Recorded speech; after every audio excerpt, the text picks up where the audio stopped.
Flaquet of Soltar Solutions, and I'm here today with another Focus Forward. I am so excited to have my next guest with us. This guy is amazing. I met him just like a few weeks ago and was introduced through some other people I know. And it is amazing. When you talk to this guy, you cannot believe it. First of all, his book, I just cannot wait. I wanted to go this morning to the post office to pick it up. He sent it a while ago, but I haven't received it yet. I cannot wait to get my little paws on that book. And when I tell you what that book is about, you're going to know. It's all about traveling for free. Are you ready? That is so me. So anyway, let me introduce my guest today, Wilko Van de Kamp. Wilko, thank you so much for being with us. Thanks for having me, Lori. Well, you're welcome. So tell us about your book. So my book, it's called The Freedom Project. It's a book that I've written all about my travels, and I'm a fine art photographer, so I've done a lot of art markets, events, and galleries, and people kept telling me, it's like, I really want to go Paris. You have this great picture of Paris, you have this great picture of South America, and I've always wanted to go in my entire life, and I've not been able to do it. And my response has always been, it's like, so why don't you? If it's really your passion to go to see Paris or to go see South America, I really want to inspire you to go there and to live your dreams and fulfill your passions. But then, of course, it's not as easy all the time to just leave and travel. First of all, travel is very expensive. I've learned that myself. I've moved to Canada at age 26, pretty much blowing out my savings account, having no money left to explore this beautiful part of the world. So I figured out a way to be able to travel for free and not spend so much money on airfare. Because what I learned is that once I get to a certain destination, I can make that trip as expensive or as cheap as I want to be. I can eat in food courts, I can eat in cheap eateries, or even take something out for in my room, or I can go to a very fancy restaurant. But as long as I'm there, and that's what I was after, money doesn't matter as much anymore. So I figured, you know what, if I can teach people how to fly for free and get to where they want to be for free or either really cheap or deeply discounted, I can inspire and motivate people to travel more. So I started to write down a thing or two, and one thing led to another, and all of a sudden I had a book published, and yeah, it became a bestseller on Amazon within a couple of months after publication. Fabulous. That's an awesome cover. I love it. So where can we get the book? So the book's available on Amazon, both Amazon for the US, Canada, as well as in Europe. And many other fine book retailers have actually picked it up. So I try to keep track of the websites that have it for sale, but it's really hard because there's so many of them right now. But the one you might want to go to is Amazon. It's very easy, and they'll have it to you within a couple of days, except yours, apparently. No problem. No problem. I'm staying It's on its way. Well, that's great. I can't wait to read it. I really wanted to read it. But you know what? It's okay, because now what we're going to do is we're going to tell the audience exactly what it is that's in your book, and I'm going to be asking questions because I don't know about it. Normally I read the book, so I'm going to be asking questions the way they might be asking as well if they had you to be interviewed. So first of all, what is the #1 tip or the #1 thing that you think people could do to travel? Buy a copy of my book, I think, is tip #1, and will really help you structure your travel. But then I think the #1 thing is to not be afraid. And if it's really your desire to go see a place, then go for it. Because I believe that everyone has a place in the back of their mind that they always wanted to see, but for whatever reason, and there's many very, very valid reasons to think that you can travel. So for any of those reasons, you might have not done it yet, but I really want to inspire you to just go and do it. If you think about travel and just, you know, keep kind of holding on to your wishful thinking, you'll never get there. So I want to really inspire you to, you know, look at what airfare does or how you can get there or where you want to be. Put a picture on your wall of the destination where you'd like to go next. So now I have a question about this, because I have the same experience you have. I talk to people about travel. I've, you know, traveled to many different places, not nearly as many as I want to go to. That's why I'm waiting for your book. But there you go. I want to get your book and plan a trip.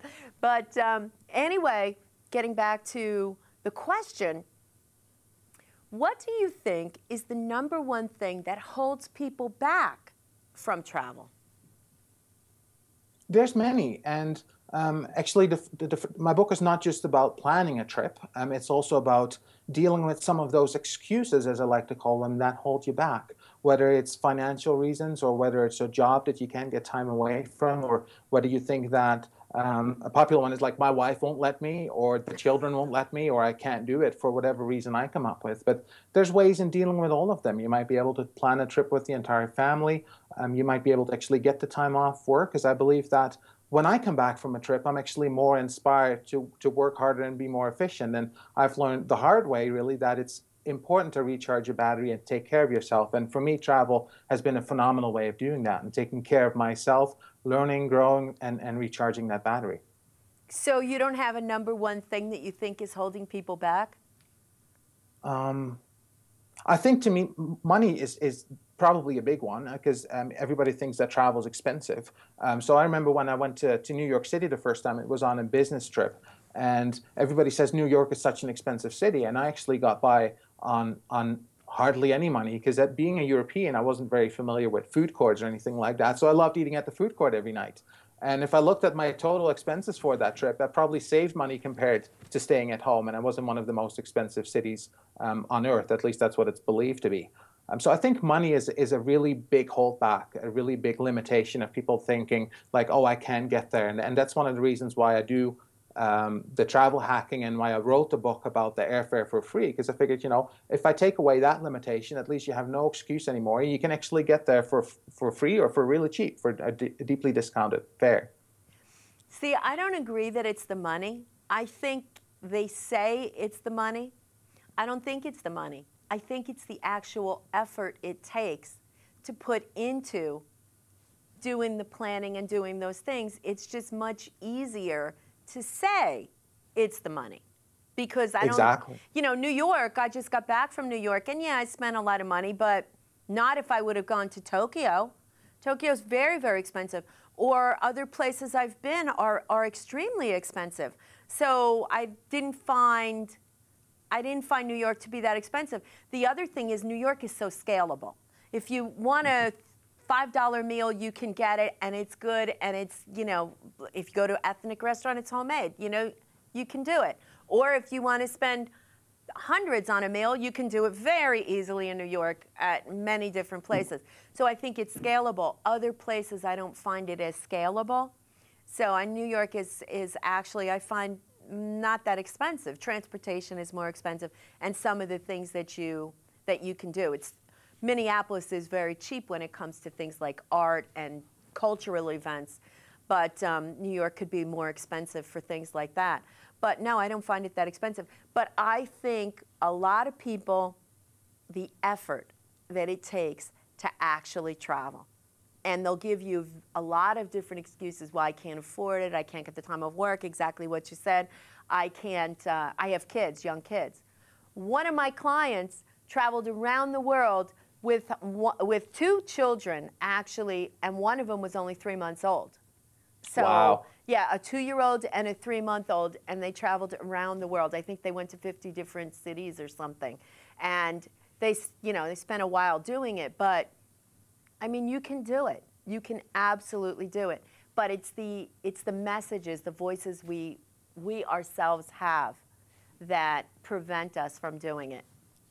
I really agree with that, and thank you for that, Laurie. On the Tokyo part, though, it's like maybe we should connect after. I know a couple of really cheap eateries in Tokyo as well that have served me some of the most fantastic sushi I've ever had in my life. So we'll take that on a side conversation. And I really agree on the money. It's just, the money is the first thing people will tell you, right? It's like, oh, I can't afford to travel. So now my book takes that money away, and then everything else comes out. It's like, oh, but I also have a job, and I also have all these other things that you mentioned. Right. Well, everybody has them. I mean, you have a job, I have a job, I still travel, you still travel. There's people I know that travel. They're traveling all the time. But it's really a system. I believe that travel is a system. There's so many different systems. Business is a system, photography is a system, being here in the television studio, it's a system. And you know what steps in the system you have to have, and know what steps in the system you can jump over. You're jumping over the systems that are holding people back and giving them, in your book, I'm assuming, because I haven't gotten it yet, and giving them the ways that they can go about hopping over some of those challenges. Definitely. So what's the most surprising thing we can find in your book? I think it's not necessarily the free airfare. It's a cool thing to be able to do that, and most of my airfare is either free or really cheap. But I think the most surprising thing that people have told me after reading the book is like, wait a minute, this really isn't about travel. It helps me to travel, but it's really to create a lifestyle for myself that will actually allow me to travel and get over all of those systems and boundaries and things that keep us where we are today, whether that's money, whether that's a too demanding job or career, or whether that's any other of those reasons or excuses that hold us back. So in the end of the book, I actually talk a lot about how my traveling self was always different from my home self. You know, when I went on a trip, I roamed the streets of Paris or Buenos Aires or anywhere, and I felt really free. I felt really happy. And then you come home, and within a day or two, I was back to the stress levels that I had before I even left. So I'm like, that ain't right. It's like I'm using travel as an escape from a life that I'm not necessarily even happy with. So how now can I take my traveling self to who I am at home and really create that travel as a lifestyle in my home life and take that freedom with me there? Wow, that's amazing. That's really interesting because I find that I'm different when I travel too. I'm more friendly, I'm more talkative, more gregarious, and I'm much more open to what's going on around me. Mm-hmm. Yeah, I find it's really easy to connect. I've done a lot of traveling alone, which people think is a scary thing to do. And as long as you take the necessary precautions, I think it's not. And I've really met some fantastic people being on the road and being traveling alone because it's so easy to connect. You're open to things. And I'm not worried about the three things that I find hold me back in my real life, which is time, money, and location. So like I'm free in time to do whatever I want to do in a day. I can roam the streets. I can sit by the pool. Can sit on the beach. Go do sightseeing. I'm also free in time in terms of money because like even if I have a limited budget, I still have that budget available to me. I have some travel money in my pocket that I can spend on that trip in whatever way I want. If it's a lot or a lesser amount of money is kind of irrelevant there. The last one is location. It's like when I'm traveling, I don't have to be at a certain spot. I don't have to be in my office. I don't have to be in certain places. I can just walk the streets and get lost and be very happy with that. So I think removing all those limitations is a fantastic way to enjoy freedom. And travel for me has really become an appetizer of a life of freedom that I want to live at home. That's amazing. That is absolutely amazing. Wow. I love the concept of that. Now, my show, Focus Forward, is really geared towards entrepreneurs and helping entrepreneurs to understand how they can take their business to the next level and how they can live the life of their dreams. So now I'm going to go a little bit off of what we're talking about here because I really want to focus in on the entrepreneurial journey. So what do you think is the number one benefit or maybe the top 3 benefits for entrepreneurs when it comes to travel? That's an excellent question. I think it's like seeing different cultures and seeing things in a different way than your own mindset. What we talked about before a little bit, it's like when you travel, you leave everything behind that's familiar to you, right? It's like you leave your home, you leave your possessions, sometimes you leave your family or at least part of your family, and you leave that behind and you're left on sometimes very unfamiliar circumstances with just yourself. Because yourself is the one thing that, unfortunately, for me, sometimes you can leave behind, and you have to take that with you and deal with yourself. And kind of being comfortable in an uncomfortable setting sometimes is key, I think, to become successful as an entrepreneur. I think everything we want as an entrepreneur is outside of our comfort zone. And if we want to get there, we have to learn to be comfortable in an uncomfortable surrounding. And I think travel, depending on where you go, can really help you learn that skill, and you can benefit from that in your real life. Great, great answer. So I have this theory. I want to test it on you. I believe this, and I've done a lot of research on this, the subconscious mind almost goes on vacation along with you when you travel. We go through our daily life most of the time, our activities, like they say that over 50% of our activities in our daily life, we're in subconscious behavior. Okay, fine. So that means we're moving through our life and we're in someplace else in our mind. Okay. When we are traveling, we have no relationship to where we are.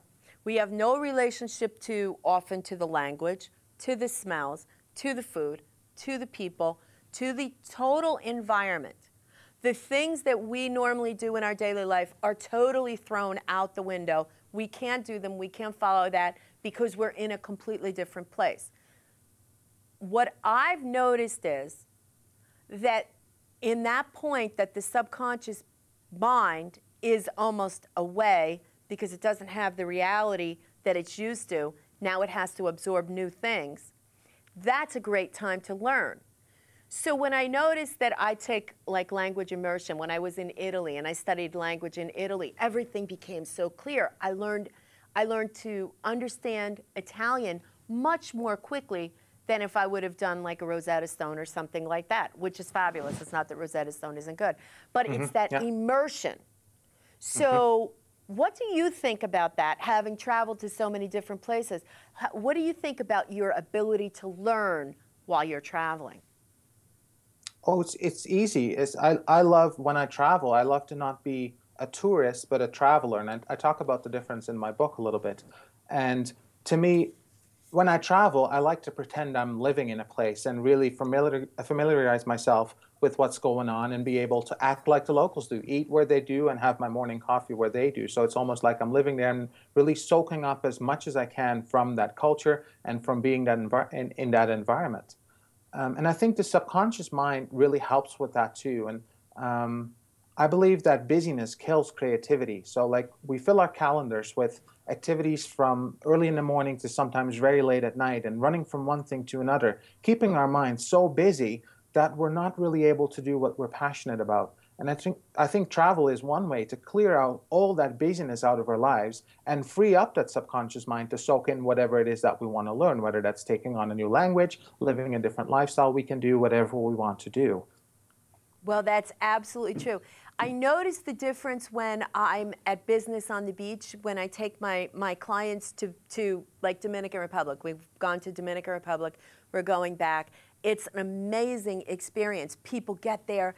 The sights are different. The sounds are different. It's just such an environment from being in the States. Most of the people that have gone have been either American or from the States. Some people are, foreign born, but it's really a different place. It's really a different environment. And they get there and everything is so new and so fresh. They're so alive. And then when we start working, it's almost like you mainline new concepts and new ideas. They're able to think in a much freer way. And usually I can see a change in them. They even physically look different. If you notice when you travel, you even physically look different. They physically look different within like 2 days, 3 days. And the possibilities, they're bright, they're shining, they're glowing. It's a completely different world. They leave with so many possibilities, so many ideas, so many things, and a plan to do them. And then we work on that mastermind. And I see them each week, each time we meet every 2 weeks on the mastermind, they come back up. They're back in that land of possibility. And pretty soon, they remain in that land of possibility, that's exactly what you're talking about. Changing and being able to say, okay, when I'm away, I'm a different person. I want to be more of this person when I'm home. You're living more in the possibility when you're home. Absolutely. And I think in travel, it's like what I often found is like I need a day or two to kind of clear out all that subconscious clutter and be able to really be myself and enjoy that. And I find that after another couple of days, it's like even if I just do nothing and sit on the beach, or let alone being in an inspiring environment like you create with Business on the Beach, but if I just sit on a beach by myself, I find after a couple of days, ideas will just start to come up and I can work on those when I come home. And I find that my batteries recharge and I'm re-inspired and recommitted to do the work that I love to do. And the second book that I'm writing about in the Freedom Project series is actually going to be about all of that. So after you enjoy the benefits of travel, maybe even an escape from life, which is okay, as at least you now have that appetizer of true freedom. You can reconnect with your passions and know what it is that you want to work on. And then the next book is going to be all about how to take that home with you and really build that lifestyle for yourself.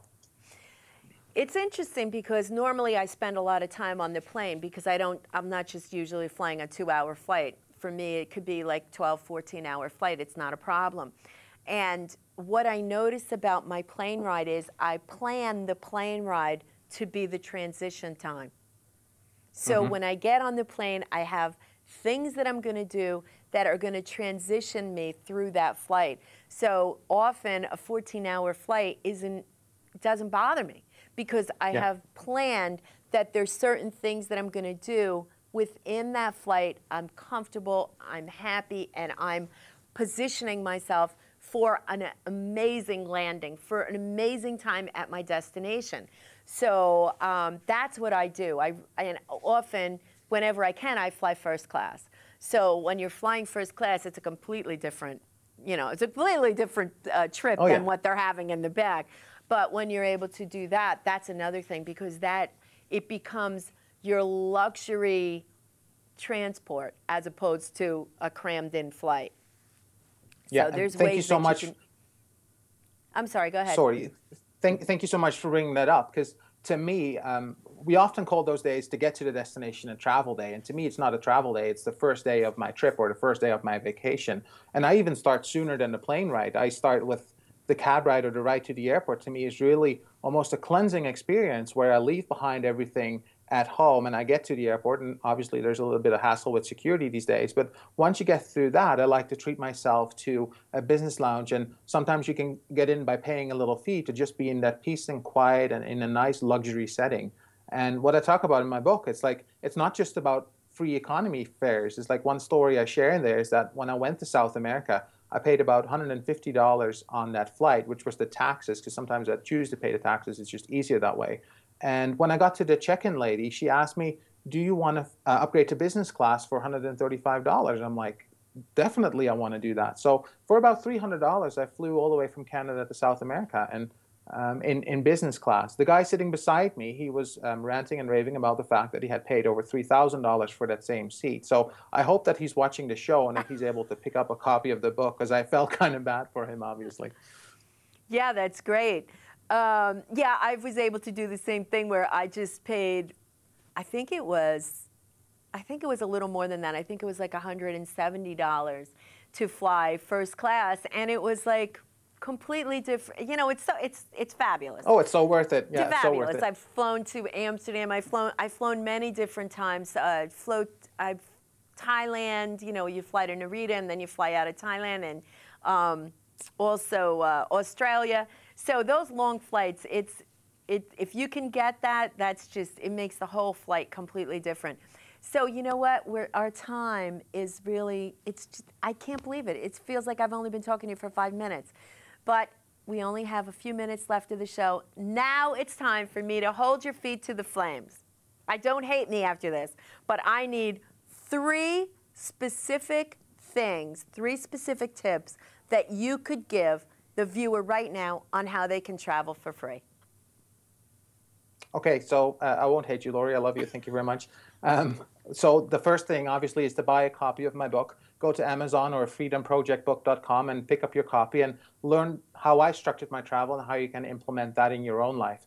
The second one would be to stay in touch with the travel things that I do. I write a blog. It's a monthly e-zine that comes out, and it's called livingbyexperience.com. It's everything how I structure my life and how I try different things and just kind of see what sticks. And I love to share those things and hope that as many people as possible can benefit from those things.